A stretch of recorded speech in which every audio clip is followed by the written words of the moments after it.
Welcome to the FiveStack. My name is Dean. That is Zev. Narrative.org is where you can find Zev on Substack.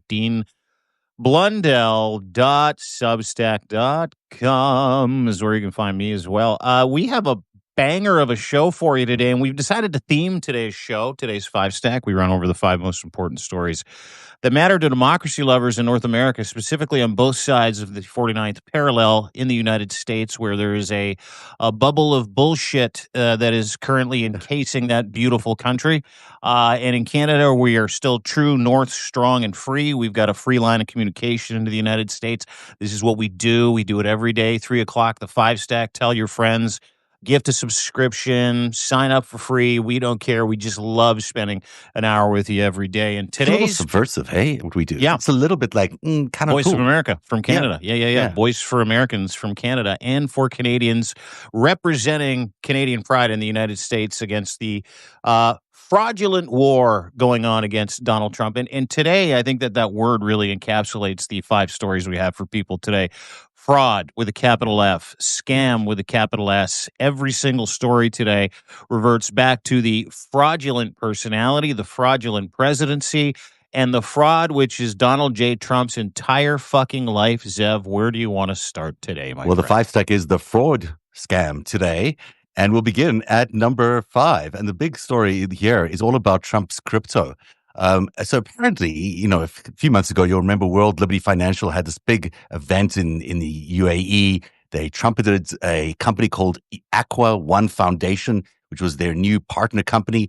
Well, it turns out that this company, which gave them $100 million, does not actually exist. The company was created just 2 weeks after Trump visited the UAE in May, with websites and social media accounts suddenly appearing before the June deadline announcement.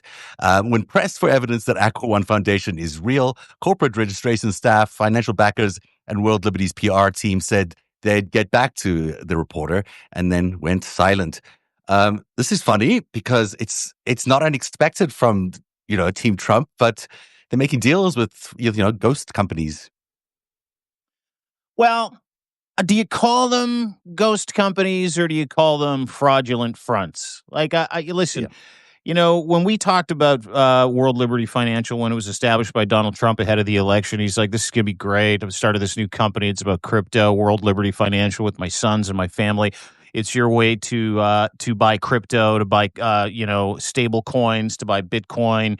And it's got everything to do with Donald Trump. Now, what World Liberty Fund really is an untraceable fucking organization and bank account for people to throw their bribes into Donald Trump's crypto bank account, which is now worth about $7.8 billion if realized, right? So if he sells everything, he's got $7.8 billion that he has made legitimately in 7 months, 6 months, shaking down organizations, shaking down companies, shaking down people for donations, and more importantly, shaking down different countries with this fucking tariff scam. Yeah. So when you think about World Liberty Financial, I want you to erase everything from your head, and I want you to approach everything that we talk about today, specifically this crypto scam, from a perspective of this is a rugging, this is a ruse, this is a scam. Everything that this man touches dies, and this will die too, but not before he tries to steal money from around the world by holding people hostage with his tariff extortion plan. That's a fact, Jack. And in this case, there was a actual transfer of money. Someone sent $80 million from a cryptocurrency account called aqua1.eth, or at least a wallet like that. But surreal money moved around, but still there's no actual company. And it follows last month, there was a major World Liberty Foundation investor, Andrei Grachov was one of the investors exposed by this one reporter.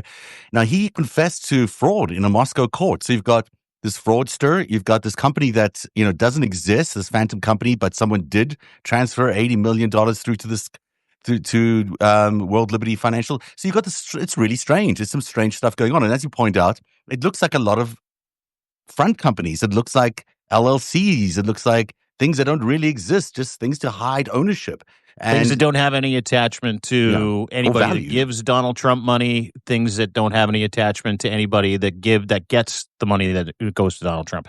This is numbered company hell. I know people that have 200 number companies, Yeah, like 200 of them. yeah, And the reason why numbered companies exist, the reason why companies, not companies, companies exist mhm, for people that have 200 of them is to insulate themselves from criminal activity, from tax fraud, from sending and receiving money. It's really, really fucking simple. It's like financial scam 101. If you know anything about financial scams, if you know anything about Donald Trump, if you know anything about the Bitcoin mafia and the whole crypto scam, this is the one of the most important aspects of the crypto scam because it's untraceable. So if they find you and they find you moving money around in crypto accounts or exchanges, they'll say, "Where does this money go?" And you say, "Hey, I got nothing to do with it," because you've got 200 different yeah. companies that are a spider web that are so difficult to actually find that you'll never be able to prove it out, or it'll be too costly for any lawyer or any Department of Justice or any attorney general from any state to actually apply the law because it's such a loss leader and a waste of time. And Donald Trump knows this. And if you think for a second that Donald Trump and his family and his sons and Vladimir Putin and Z and every single person that's aligned with the access of assholes that we're just talking about, trying to reimagine the Yeah, new world order, yeah. you're crazy. This is purely a slush fund for bribes, for extortion, for leverage, to enrich the Trump family, to enrich Donald Trump, and the entire purpose of this fraudulent fucking tariff extortion scam he's running. It's so good that you're linking the tariffs to the crypto thing because they are in fact linked. One is designed to destroy the US dollar's value, and the Yep. other one is designed to bribe the Trump family with benefits for doing just that. When they were given $2 billion by the UAE recently, that was money that was given to them to hold basically as insurance, as for the stable coins. Stable coins, you've got to hold the same value of the actual crypto value that you're putting out. You've got to hold the actual liquid value of that inside your company or your bank or whatever it is that they call this WLF. Now, they will hold this money to $2 billion worth of US dollar stable coin, but they will also be able to invest in that money and get returns every year. So the estimate is that just for this deal with the UAE, they get $85 million a year forever. If they just keep holding on to this $2 billion, which is an insane amount of money and, way too much for the Trump family. I mean, they should be stopped from making money. It's a dynasty This is a creating family thing. that's never made a fucking honest No, dollar. yeah, it doesn't know how to do it. They don't know how to do it. They know how to sell other people's stuff. No. They know how to do crimes. They know how to launder money. They do know how to do, looking at all this Epstein stuff. I spent a lot of time last night trying to figure out what the Trump and Epstein business financial arrangement was. These guys had mirror kind of operations through Deutsche Bank, basically laundering as much money as they could Yep. through Deutsche Bank, which basically turned a blind eye to all of it. But, it's unusual that Yeah, both and of Deutsche Bank those. got dinged for it back in like Oh 2019, yeah, a few 2022, right? times. Yeah, This was yeah, their yeah. open policy. They just thought, well, we can't get any good clients, so we'll get some crooked clients. They Money's took, money. yeah, so they did it. Cost them a lot of money along the way. But the fact that both of these guys were banking at Deutsche Bank Private Wealth at exactly the same time sends alarm bells, and it should, because there's a lot of interconnected activity. If you look at what Donald Trump was doing, if you look at what Epstein was doing, they were collapsing companies. They kept bankrupting companies. They kept collapsing companies, not because they, didn't have money or didn't do. They probably didn't have money, but they were getting money out of the collapsing. They were getting benefit out of collapsing all these companies, and that's why Trump went bankrupt so many times. That's why Epstein was in the middle of so many collapses. So, that's later on. But I just, it's the same kind of scam, really. When you think about it, it's the same thing that's going on with crypto and the Yeah. same thing with tariffs. There's a lot of bullshit, a lot of smoke, and then, they'll make money at the end of it. But it's unbelievable that they do. Let me just kind of insert because we tied in the tariffs because that's Yeah. really what World Liberty Yeah. does. I mean, I couldn't tell you.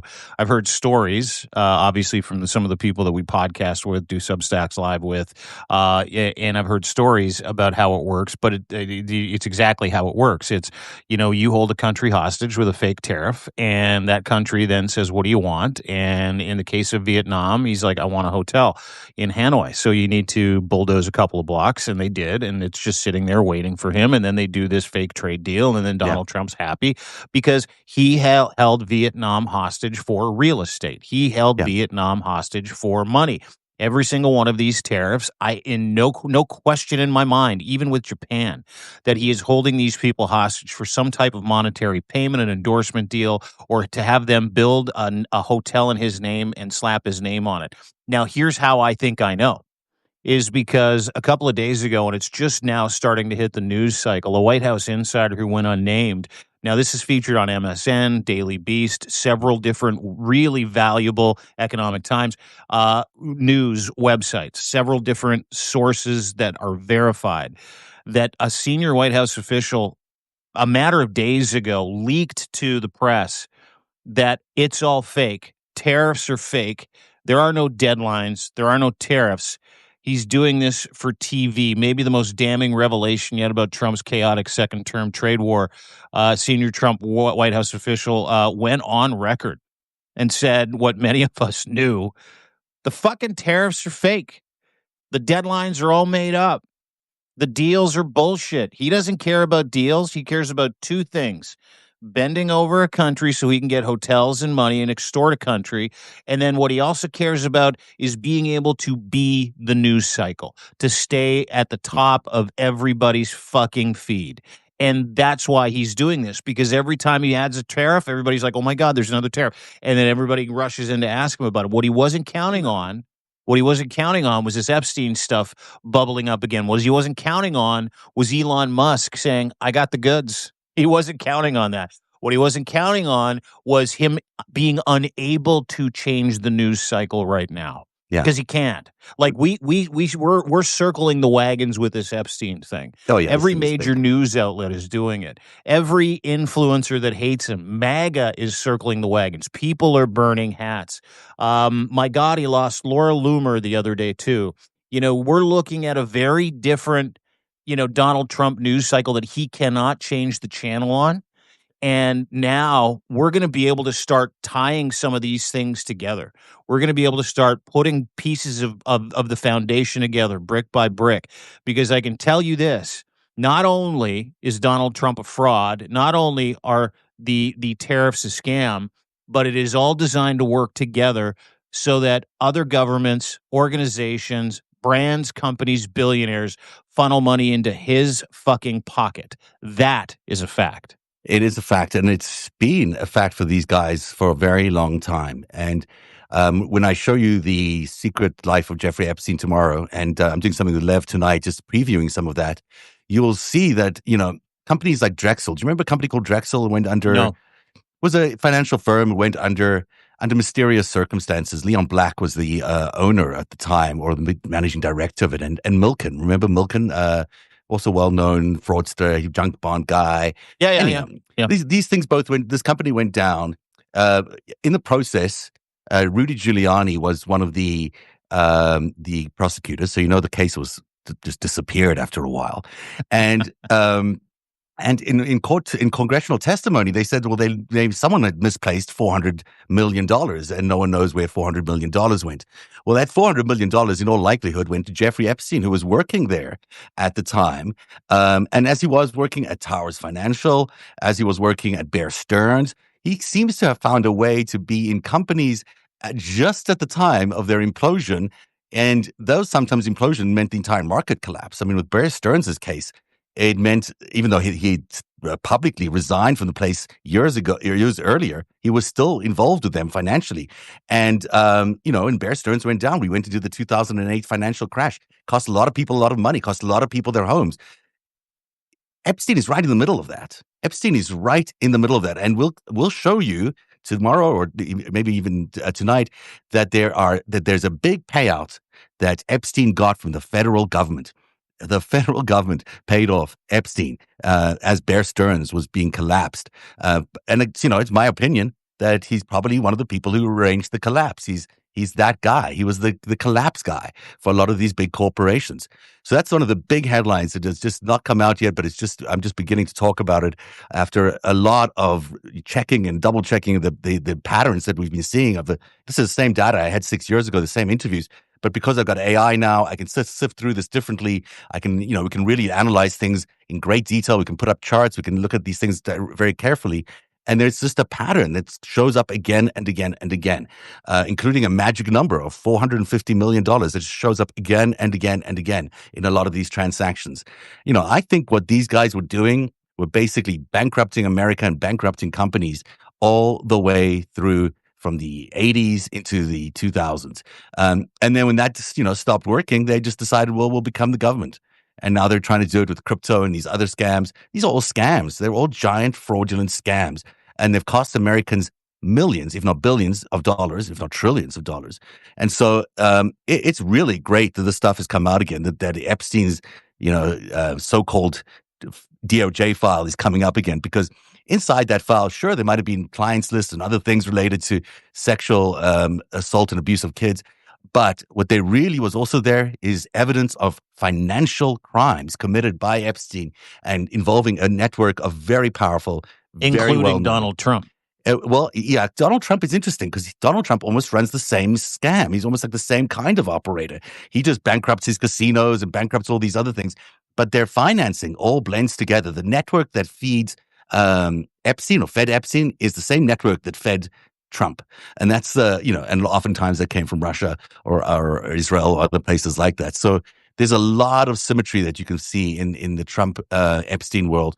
And it's only because this is coming out again. It's only because they put out that statement that I'm even looking at this stuff, because I'm like, wait a second. I remember, Steve Hoffenberg was saying this to me, but I never really paid complete attention to it in the way I should have until I looked at the patterns. And I was like, oh, that's really what they were doing. You can look at patterns, which you have, and I mean, it justifies, I think, what everybody knows and what we're all coming into, right, is that, everything to do with Donald Trump is a front. It's a grift. Not a grift. He has never made a fucking honest dollar in his life.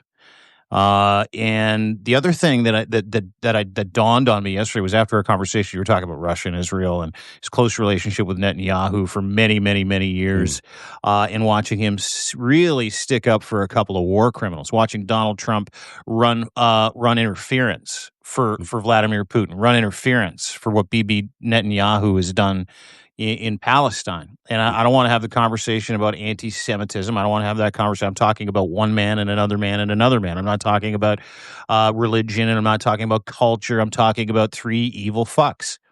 And if that is true, if what you posit in your special is true, and if what we know to be true is that I can tell you that I would go to the wall for someone that made me a billionaire.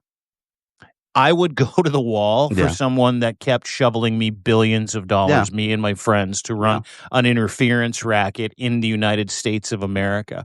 I would legitimately put my presidency at risk if I knew that the guys that kept giving me money for private jets, kept giving me money to give me this lifestyle, kept giving me money to launder their money, kept giving me money, kept giving me real estate to do their bidding as really a fucking spy. There's no way I'd drop the joke. There's no way that I would unmask myself. He will go to the fucking electric chair before he goes, okay, you got me. I've been supported by Russia. I've been supported by Netanyahu. All the money that I have, the entire scam that I've run has been run through the Netanyahu government and the Putin government, and both of them are dictators. And I'm sorry, I just want to go back to square one and be your president. That'll never fucking happen. That guy, it's not gonna happen. that guy will go to the electric chair before he gives up what we are all kind of coming into the knowledge of, and confidently too, and not just us. Mainstream media whispers of it. They're starting to go, fuck, it's undeniable. Every single independent media outlet, from Dean and Zev to Midas Touch to Michael Cohn to Lev Parnas, who you're on with tonight. Everybody's saying the same thing, from the Daily Beast to MSN, and now you're starting to see other people go, okay, well, let's look in, to the point where I can't remember what mainstream news outlet, but they were talking about it. Oh no, it was Pam Bondi. Someone asked her if in the Oval Office, this is like in the Oval Office, is Jeffrey Epstein a Mossad agent or an agent for a Yeah. foreign country? Oh, I don't know. I'll have to look into it. Yeah. I can answer that question for her. When I first reported this in 2016, I was literally called by everybody a conspiracy theorist. I was laughed out of town because everyone thought, this guy's, is just reporting a bunch of made up stuff. Even though I had all the facts, I'd had all the quotes, I legitimately reported on this thing, but it seemed ridiculous to people back then, I guess, and also the powers that be were able to suppress that story. But it's it's validating in some ways to see it now show up in all these places, because it's undeniable now. I mean, it's undeniable when Epstein's benefactor Bibi Netanyahu flies into town for a meeting, and on the same day the DOJ announces that the case is closed on Epstein. I mean, they couldn't even wait a beat. They couldn't wait a night. They had to do it on the same day. Like, it's so clear that Case that's closed. Yeah. Case closed. Did Yeah. you see? I gotta get this for you. Did Yeah. you see the note that Trump put out today on Truth Social about Epstein? Did you see that? I saw one that I didn't even believe was him because it sounded That was so him. ludicrous. It's No, ludicrous. it was absolutely fucking hysterical. Yeah. And this is on the heels of him going off the other day in the Oval Office going, I can't believe you're still talking about Epstein. Why are you still talking about Epstein? He sounded like a bad Seinfeld episode. This is what he put out on Truth Social. This is unhinged. And unhinged is a nice way to say it. Sorry, I just lost it. Hang on one second. Here That's we go. okay. Could you all just focus on the very many other more important things to discuss than whether or not I may not be all over the Epstein files? There was a big flood in Texas, huge flood as it relates to water. Many people died, many beautiful young girls, perhaps not so many beautiful illegal Mexicans. Anyway, he is But did he really nutso. say that? Did he really put that out? I don't know. It's got a date on it, and I'm pretty sure it's real. But if it's not, pardon me, I'm not in the business of putting out misinformation, but I don't doubt it. Can we focus on Mexicans and flooding? It says at the end. I mean, it sounds like something he would say, but on the other hand, I mean, it might even be a beat too far for him. Look, It might be. It might be, but I But mean, I think that's how he feels. I mean, it's kind of what he said in the Oval Office Yeah. the other day, isn't it? Can Yeah, we they just just don't stop expand talking it. about that? Can we just focus on us capturing Mexicans and people Stop that don't look like desecrating the white office. people? Can we just focus on the deadly tragedy in Texas, which I probably caused? Can we focus on that?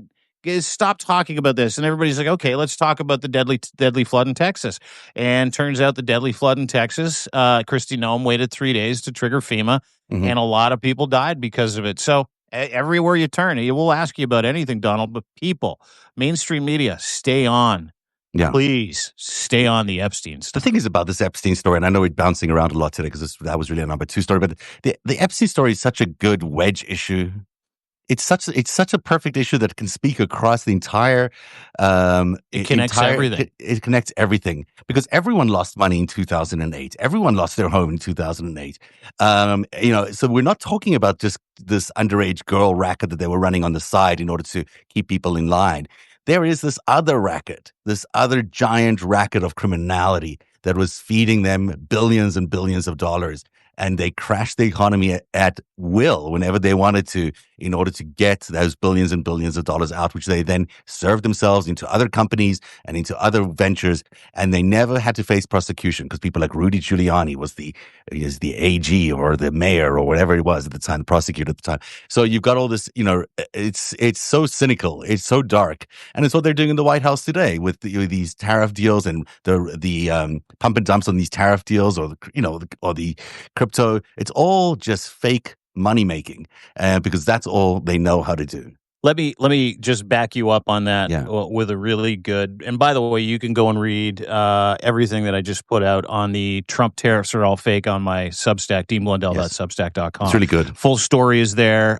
Everything sourced is there. Please go and check it out. If you're a subscriber, great. If not, don't worry about it. But bottom line is this: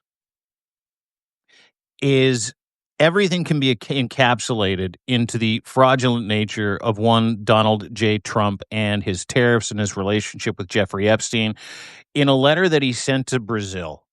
Mhm. I don't know if you've seen this Yeah, this letter. is number one. This is story number one on our show Yeah, today. We we'll are we'll get bouncing to around. it. We'll No, get go to for it. it. We can go for it now because we're sort of just everything's Okay, so become a this is number hodgepodge. 4. We'll just turn this into number 4 then. It's just a number soup today. It's a instead Number of a soup. five stack, Number 1 is number it's a 4 now. fraud scam. That's what it is. The soup of fraud scam. Yeah. So, as you know, in Brazil, they had a guy like Trump named Jair Bolsonaro. Bolsonaro tried to take over the government. They stormed, the Brazilian Congress. They stormed the Brazilian government. They did a full on He- coup attempt. I they mean, they were going to kill absolutely the tried. They current president. had some guys on side from the army. He's like, let's Yeah. kill the fucking guy that won the election. And then he fled to the United States, and Donald Trump let him in. He lived in Florida for a while, and now he's up on treason, corruption, sedition, wire fraud, murder charges in Brazil. And Donald Trump sent a letter to Brazil. Exactly the same form letter. His Excellency Luiz Inácio Lula da Silva, who's the president of the Federative Republic of Brazil. Dear Mr. President, I knew and dealt with former President Jair Bolsonaro and respected him greatly, as did most other leaders. The way that Brazil has treated former President Bolsonaro as highly respected leader throughout the world in his term, including the United States, is an international disgrace. This trial should not be taking place. It is a witch hunt that should end immediately, due in part to Brazil's insidious attacks on free elections and the fundamental free speech rights of Americans, as lately illustrated by the Brazilian Supreme Court, which has issued Wow. hundreds of secret and unlawful censorship orders to U.S. social media platforms. He's talking about when they banned Twitter because Elon Musk was trying to incite riots in Brazil, if you remember correctly. Yeah, exactly what he was doing. And threatening with millions of dollars in fines and eviction from the Brazilian social media market. Starting August 1st, we will charge Brazil a tariff of 50% on any goods and all goods Brazil products sent to the United States. Separate from sectoral tariffs, goods transshipped. Again, this is where the copy and paste comes in handy. He doesn't have to keep repeating himself. Goods transshipped to evade 50% tariff will be subject to higher tariffs. In addition, we've had years to discuss trading relationship with Brazil and concluded that we must move away from the longstanding and very unfair trade relationship endangered by Brazil and engendered by Brazil. I don't even know what these things mean. Neither does he. None of those things fucking mean anything. Please understand, 50% number is far less. If you add tariffs, we'll add more. Same thing, da da da da da. And this is on the heels of a Truth Social like campaign that he went on, where he was like, "Leave the president of Brazil, hire Bolsonaro alone." So what he's doing is he's threatening them with tariffs to stop. If they don't stop prosecuting Jair Bolsonaro, a fucking hardline, tyrannical dictator criminal who had people murdered so he could try to perform a coup on the duly elected government of the fucking country of Brazil. And he did the exact same thing in fucking Israel with Netanyahu, where he threatened them. Said, I'll stop sending you all of our munitions unless you get rid of that trial for Bibi Netanyahu. It's unfair what you're doing to him. Every single one of these examples isn't just foreign interference. It is fucking treason. It is sedition that he's taking part in with each member of those countries, Netanyahu, Bolsonaro. So put that in your fucking pipe and smoke it later on today when you're going, what's his purpose? His purpose is to get as many fucking strongman dickheads like him in power and to keep those guys in power so that he can keep the charade alive. He can keep the fraudulent activity alive. He can keep screwing you over, and he can continue to march towards authoritarianism in the United States unabated, because that's the fucking game. Because just trying to line what you're saying there, he is threatening 50% tariffs on a democracy that is trying to implement its democratic rule of law by by imprisoning and putting on trial a former dictator who tried a coup. I mean, this is about as democratic a process as you can imagine what's going on right now in Brazil in terms of standing up for its law and standing up for its government and standing up for its constitution. But he thinks it's wrong. He thinks, in fact, they shouldn't be doing that. They should be letting the guy who wanted to overthrow the government free. And so if they don't let him free, he's gonna add 50% of tariffs to everything that they make. I mean, it's well, and here's the twisted. insane dude. Of course it's twisted. It makes no fucking sense. And here's how else it doesn't make any sense. Let me add this little nugget in for you. 50% tariffs on Brazil is a 50% surcharge. It's a 50% tax on the people of the United States when it comes to purchasing Brazilian products. So let me fucking just put this in layman's terms for you. Donald Trump is threatening to tax Americans at a rate of 50% unless Brazil lets Jair Bolsonaro go. Do you think Brazil's like going, okay. And they don't have a trade deficit with the United States either. That's the other thing. Brazil's like, go fuck yourself. As a matter of fact, Lula put a little note out today. It was great. Or yesterday, he's like, our sovereignties aren't sovereignty, and we're not going to listen to you. This dude is a fucking criminal, so stuff it. I mean, he's just trying to push them further and further into the BRICS countries where they already are one of the anchor countries. You know, interestingly about Bolsonaro, do you remember this? Then when a member of his official military detail was arrested en route to the G20 summit in Japan. This was a few years ago, obviously, because what was found on him? 39 kilograms of cocaine. So Bolsonaro's domestic flights were all about, apparently, or national flights were all about shipping cocaine. A little Brazilian booger sugar. Get it cheap there. Yeah. I'm sure it's very good. It's very good. I've never done coke. I'm one of those lucky guys that's never tried it.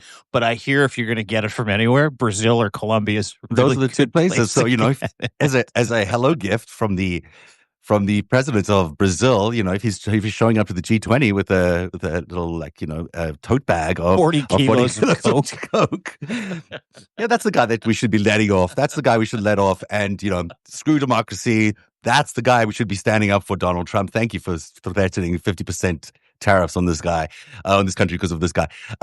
You know, we've sort of skipped ahead a little bit here. We're going to talk a little bit about Alcatraz and Alligator Alcatraz. That thing is story number 3. This is story number 3 now, I'm going to call it number 2, but we can call it number 3. Oh, it's number 3. We've only done 2. Yeah. Oh, no, we've done... Oh, never. No, we did 2. Now we did crypto as it tied into the tariff scam. That was number 5, and then the tariff scam was number 4. We're now at number 3. Hit it. Okay. Zev, so where are we going next? The first detainees at Florida's Everglade immigration camp, dubbed Alligator Alcatraz, has been hospitalized due to deteriorating conditions. Migrants are being held in blackout tents with extreme heat, no showers for days, one meal daily, often containing maggots. 24/7 lighting is turned on in all of their sleeping tents, and swarms of mosquitoes. Someone described them as mosquitoes the size of elephants, which was really frightening. That's probably too big. That's probably an exaggeration, but I've seen big nevertheless, mosquitoes. You know, large mosquitoes. Now, officials claim the person who went to the hospital was returned and he's fine after 90 minutes. But the detainees saying they're being held as rats in an experiment and on the verge of mental breakdowns. I mean, it can't be a nice place to be. And if it's already experiencing all these problems on day 1, or whatever it is, day 3 or 4, what's going to happen when the place is fully stocked with people and it's, you know, run down a little bit? I mean, people will die in record numbers. That's the goal. It's a concentration camp. It's a death camp. It's a murder camp. That's the whole purpose behind the Trump administration and the big, beautiful bill. How can we be allowed to murder people and put concentration camps around the United States? Oh, I know. Tell everybody that we're being overrun by migrant criminals, and that way call it a national emergency, steal a whole bunch of money from FEMA's emergency fund and a whole bunch of other organizations like USAID, and we can build concentration camps in the Everglades. Let me explain some of the conditions, hell on earth conditions at Alligator Alcatraz, according to CBS, NBC, The Guardian. Firsthand detainee testimony and videos / accounts smuggled out of Alligator Alcatraz. Apparently, some of the guards, and here's a little wrinkle, Montreal company Gardaworld is supplying security guards, but it's also way bigger in the United States. It's just centered here in Canada. So they're in all 50 states in the United States.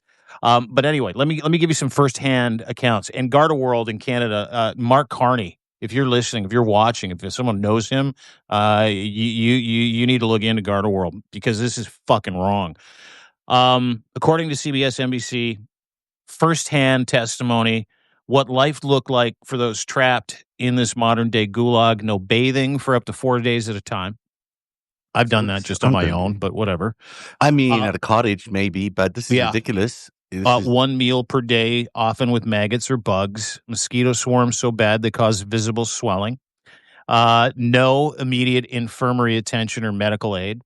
24/7 lighting, inducing sleep deprivation and psychosis. No medication. Everybody's had their medication taken away from them. So epilepsy medication, diabetes medication, heart medication, doesn't matter. You don't get it. No mental health supports whatsoever. People are having nervous breakdowns, collapsing from it. Extreme heat, apparently up to 120, 125 degrees in some of these blackout tents. That's Death Valley temperature. Yeah, you that's die really in impossible. In a tent without any real showers, ventilation? Oh. No showers, no toothbrushes, no clean clothes.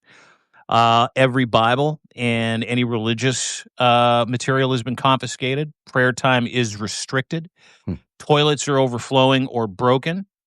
Inmates are pooping and urinating next to their beds and being tortured for it. Tents drenched in storm, no air circulation. Some tents have already had the roof blown off of them. One detainee, as you pointed out, rats in an experiment. Another one said we're on the edge of losing our minds. Many of these people that are being held in this Florida Everglades, Alligator, Alcatraz, are legal citizens of the United States or American citizens. Who've done nothing wrong, who have actually just existed, who have worked, and who have been good, contributing citizens of society, paying their taxes, attending work every day, raising kids, doing all the things that you want your average American to be doing. Only these guys were brown, so they got picked up. Yeah, and here's the catch in it all is no members of Congress, nobody from the CDC, nobody from Red Cross. They've all applied to actually go in and have a look and make sure that everybody's being treated humanely because that's the excuse the DHS has given them. Oh, everybody here's fine. They're good. They're being treated great. Conditions are humane. Accusations are false. Again, fraud. This is a hallmark of the Trump regime. This is a hallmark of the meanest dictatorial death squad administration in the United States history. This is what China is doing to the Uyghurs. This is what Russia did in from the age of Stalin with the gulags. These are concentration camps. These are work camps. These are death camps. These are where people are sent to suffer, get tortured, live in inhumane conditions, die, or get detained. For doing nothing. Now, we've got 13 in ICE detention centers. As of today, 13 people have died. And not one inquiry. The Trump regime is not allowing anybody to look into these deaths. They're just ignoring it all. You mentioned the Uyghurs, and one of the names that comes up associated with building the concentration camps for the Uyghurs was Eric Prince. Through his company, if I remember, called World Resources Financial, something like that, which was paid for 100% by CITIC Bank, which is one of the big national banks in China, very close to Xi Jinping. The specialty of this guy's company was building concentration camps. And it's occurred to me and occurred to other people that maybe the blueprints for the Alligator Alcatraz, maybe those are actually blueprints that were originally created for the Uyghurs. They look pretty similar, don't they? Like when you see aerial shots of Uyghur camps, very similar. And so, his original proposal, by the way, to the Trump campaign and to the Trump administration was that he was going to be building these facilities. But this was mostly around the ones in El Salvador, the CCOT Center in El Salvador. But now when we see this new facility, I haven't gone into it very deeply, but he is a key advisor to the administration and has been since 2016 on the first administration on all sorts of issues.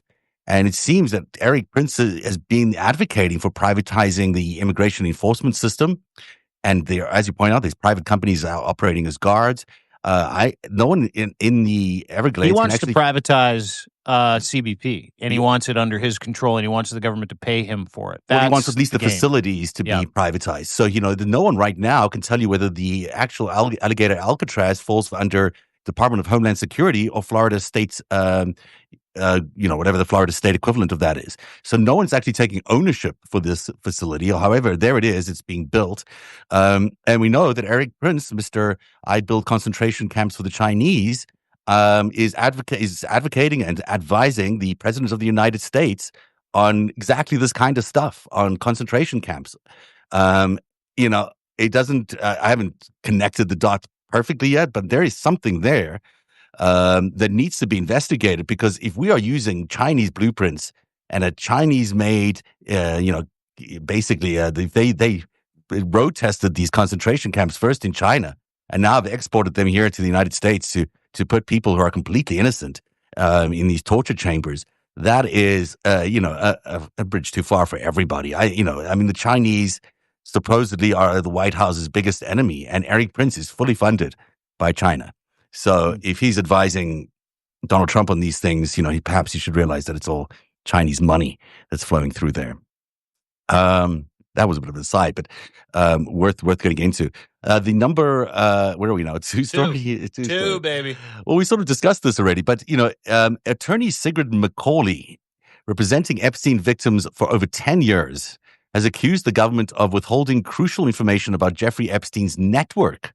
She says the DOJ and FBI are sitting on files from computer seizures at his New York and Florida homes, plus financial records that could expose his co-conspirators.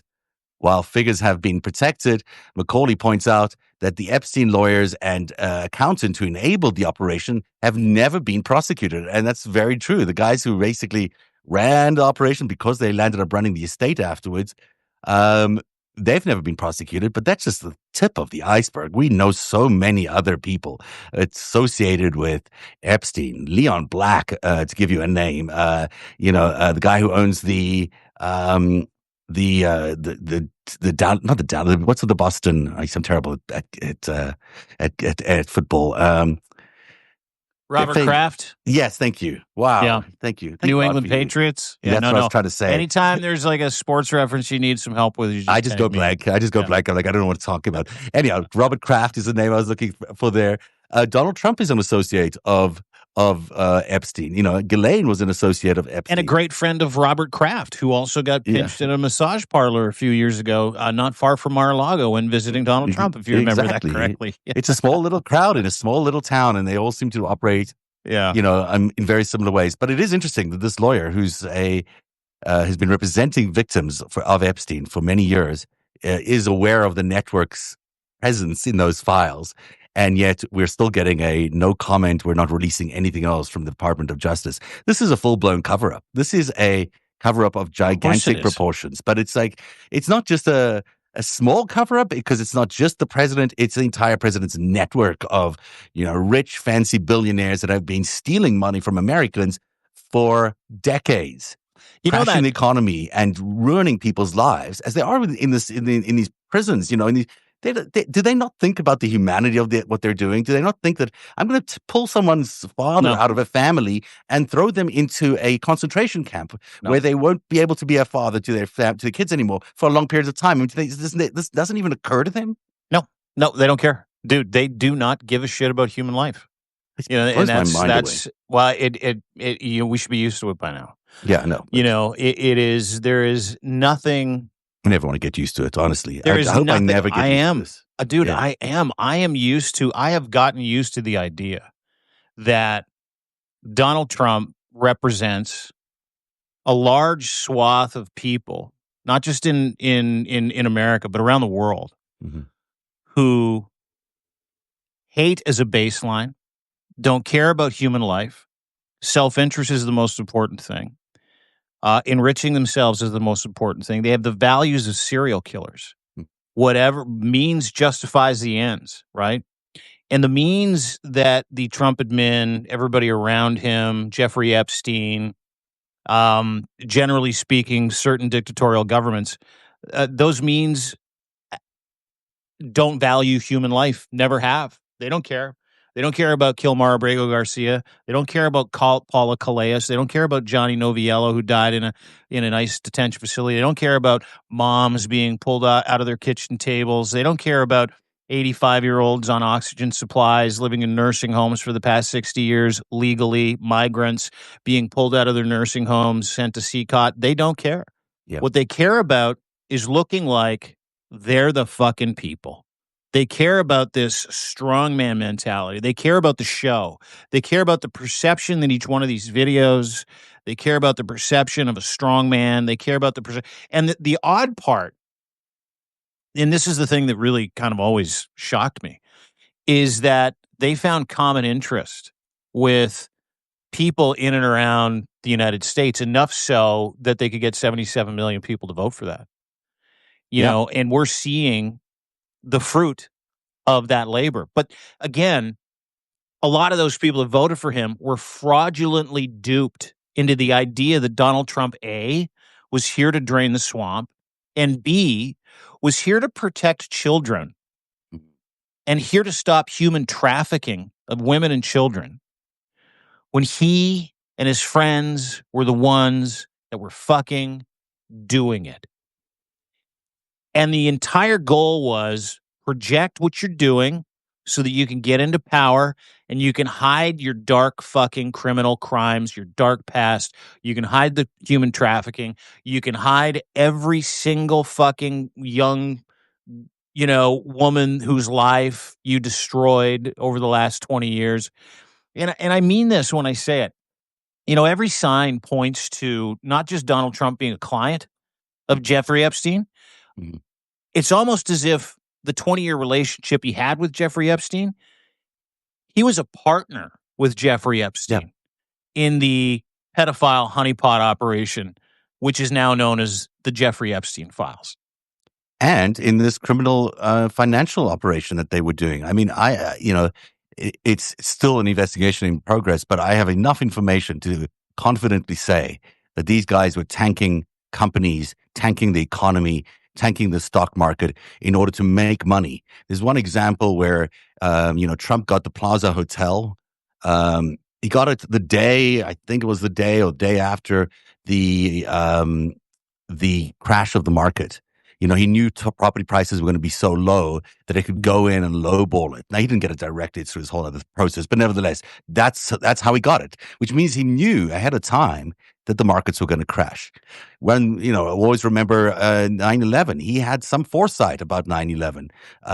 Other people had some foresight about what was going on in 9/11. There's certainly some people who didn't end up going to that building on 9/11 because they knew what was about to come. So these were people that were in his orbit. These were people who understood that the markets would crash and they could make money off that. Let's just I'll give you a more recent example too. Yesterday, before he sent that letter to the president of Brazil, before Trump sent that tariff letter, threatening him with 50% tariff if he doesn't stop prosecuting Jair Bolsonaro. Somehow, some American interests shorted the Brazilian dollar 4 hours before that letter went out. 4 hours. Someone. It doesn't surprise me one bit. I mean, these guys play the market. This is what they've been doing. When you look at the history of the Semyon Mogilevich, I always get that name a little screwed up, but, when you look at that part of the Russian mafia and the way, and Lev Parnas will know a lot about this today, I presumably, when you look at how they made their money off these pump and dumps. Felix Sater, I remember him telling me the story of how he and Mogilevich actually did this together in the United States. They ran up a stock, they crashed it. They landed up getting caught. They landed up going to jail for a while. These things are not, Felix Sater did. These things are very predictable. We can see them. They've happened over decades now. So for them to be same Felix Sater that lived in Trump Tower, that hung out with him for 25 years. There was Bayrock, the floor below. Yeah. I've got over the years, I've gotten to know a few of these characters. So I know Felix Sater there was the floor below Donald Trump at Bayrock. They gave the Trump Tower in Soho. Below that was Steve Hoffenberg, who was my big source on a lot of Epstein stuff and was Epstein's partner in crime for many years.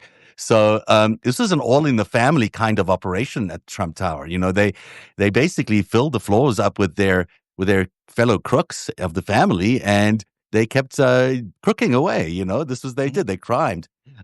So there's so much rich information about the Epstein and Trump financial network that has never, ever been described. And it boggles my mind because I'm a good journalist. I can find things, sure.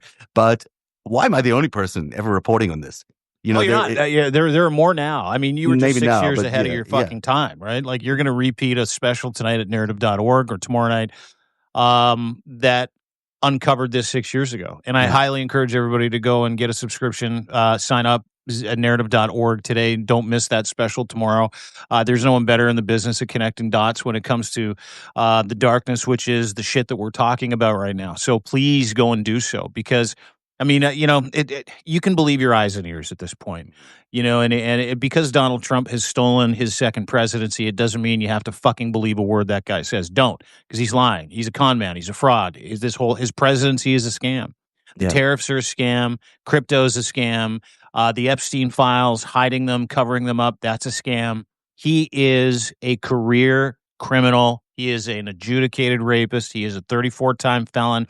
He is a terrible businessman. He is a money launderer, and wouldn't doubt it for a second if he's been working for foreign interests for the past 40 fucking years. Well, I wouldn't doubt it at all, because that's what the KGB did with him, and I wouldn't doubt it at all. And I would look at the Epstein was definitely working for Israeli military intelligence. I have it, proven up and down, and you'll hear about it tomorrow.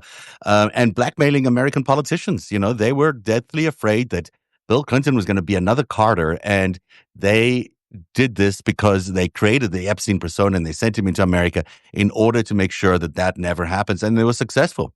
At the end of the day, they were successful. The number one story, I'm inserting into the countdown because we already did the number one story earlier on. This is the story. Linda Yaccarino has left X. This is the woman who came from NBC DEI Universal. hire? Wasn't she a DEI hire? I mean, it might have been for him. I don't know.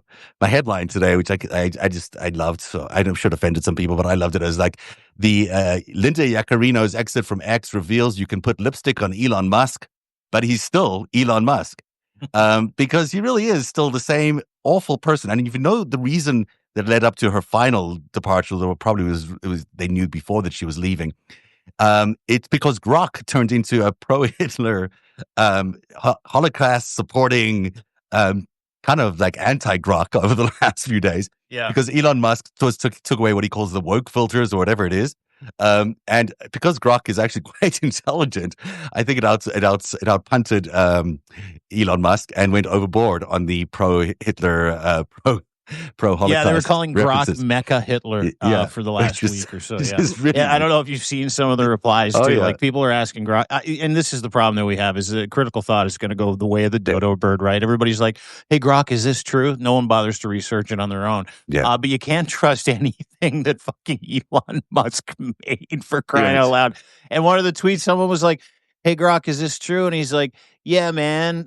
He fucking went full anti-Semite. Like, it was just unbelievable. And it happened like thousands of times, maybe tens of thousands of times, before Elon Musk is like, "Oh, we got to dial this back." Anyway, today he dropped this thing called Grok for Heavy. But if you remember a couple of weeks ago, Grok gave an answer Elon didn't like, and he's like, "That's wrong. That's wrong. You're wrong." And he literally got in a fight with his own AI bot. And it must be hard for Elon Musk, who thinks of himself as the greatest man alive and the smartest person alive, to be proven wrong again and again and again. But he is wrong a lot of the time. And he's not very good at what he does. I mean, he's not particularly good at the rocket thing that he's been doing, because they keep blowing up. I mean, these rockets keep blowing up. He was not very good at the Doge thing that he inserted himself into the government for, because he basically lied about it. Want to talk about the Cybertruck for a minute? Yeah, well, that thing's not good. That thing's not good. I mean, as people showed us on many, many times, you could just like rip off the sides of these things. It was very easy to rip off. So, he's not very good at the Cybertrucking thing. I haven't seen much from the Boring Company, but maybe they're doing some good work. I wouldn't trust him to insert anything into my brain if it was the last thing in the world going, because how can you trust that man to put anything in your brain? Full self-driving cars too. That was 10 years ago. He said that was happening. Still not happening. And this complete folly that he is taking us to Mars and going to, he's taking all these services away from Americans like Medicaid and just general government services, and he's willing to to use all that money to potentially send us to Mars, where we're not going to go to. It's not possible, by all accounts, for us to actually survive these long flights to Mars at the time span that he thinks we're going to get there. So it's a whole lot of bullshit, basically. Yeah, but Now, I think we should still try to send him. I mean, he should go.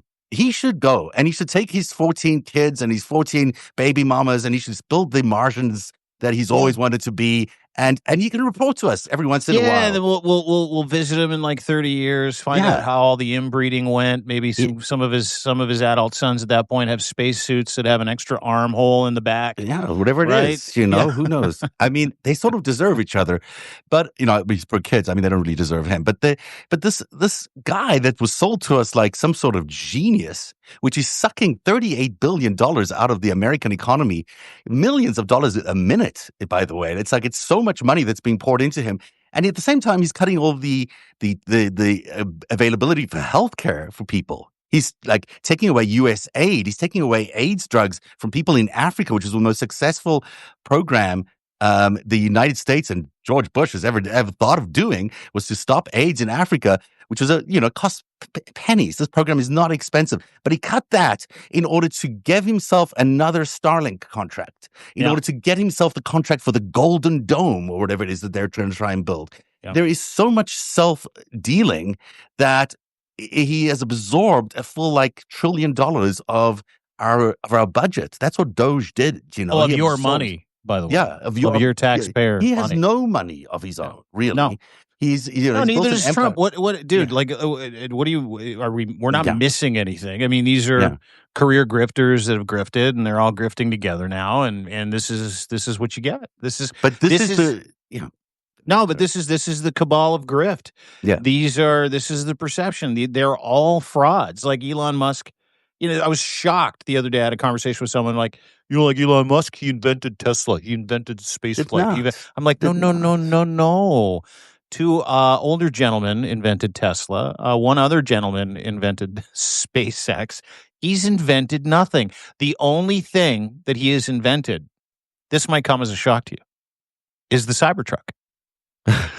Oh no! He did a flamethrower. He did a flamethrower, but he didn't do that. Someone else did. And he decided to popularize and sell it. Okay. He's invented nothing. He's not a fucking inventor. No, he's not even a good salesperson. He's not a good dad. He's not a good business manager. He's a terrible fucking human being. That's the one thing they all have in common. They're terrible fucking human beings. He stood up on stage and did the Nazi salute.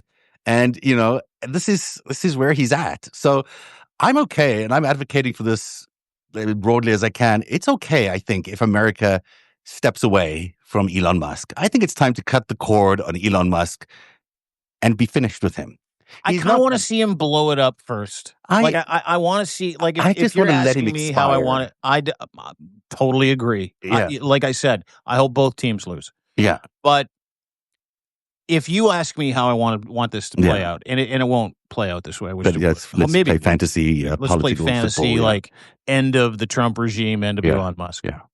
Is that Donald Trump, out of fear, nationalizes Tesla and SpaceX. Elon Musk goes batshit and releases a litany of information about Donald Trump and Elon and Jeffrey Epstein. The world goes batshit. MAGA revolts. Donald Trump gets arrested, or he has to leave office in shame.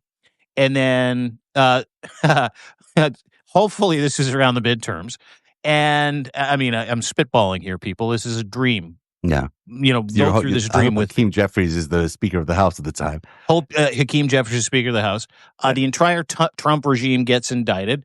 Hakeem Jeffries becomes the president of the United States, and they prosecute Elon Musk for crimes against humanity, fraud, maybe election theft, series of other things, treason, sedition, and they send everybody to the fucking Hague. That would be my giant wet dream. I mean, he's certainly, these guys need to be put up for a criminal prosecution. There's no doubt about it. I mean, what Epstein has done, and Epstein admitted it before this administration took office. Sorry, 1 second. He admitted it that there was that he was being going to be put in jail. That had Kamala Harris won, he would have been put in jail, which is exactly where he should be because he has stolen so much money and he's rigged the elections. He operated for an adversary as a operative during an election process that was clearly rigged. We still do not know what Starlink did. We still do not know how whether some of those votes were changed or challenged or whether Starlink was able to siphon off this data and beam it back down. We just don't know. But we know that he stole a lot of data from the American people. We know that he's just created pandemonium. This guy should not be around. This guy should be. I just think we should stop. Just stop everything, Elon. Like cut off Starlink. Nationalize it, if you will. Never would. You know what? The things that have to happen, because Donald Trump and Elon Musk still need each other, even though they're going at each other. And a quick aside, beyond them. A quick aside. What are the chances that a South African Nazi that gave a Nazi salute on stage, not once but twice, a few months ago, just started the America Party? I mean, like, let's just have a laugh at that. They still need each other. The America Apartheid Party, yeah. Basically Well, that's what it is. Yeah, that's his platform, effectively. But I don't disagree. I just hope for that dream of mine to come true anytime soon. That would be nice. I love your dream. For Americans, for Canadians, and for the free world. Yes, I think it was a lovely dream, and I am supportive of it, as I am supportive of the deanblundell.substack.com Substack, which is amazing. And a lot of the stories you heard today on the FiveStack originated from Dean Blundell's amazing Substack. So everyone should check it out. Everyone should subscribe.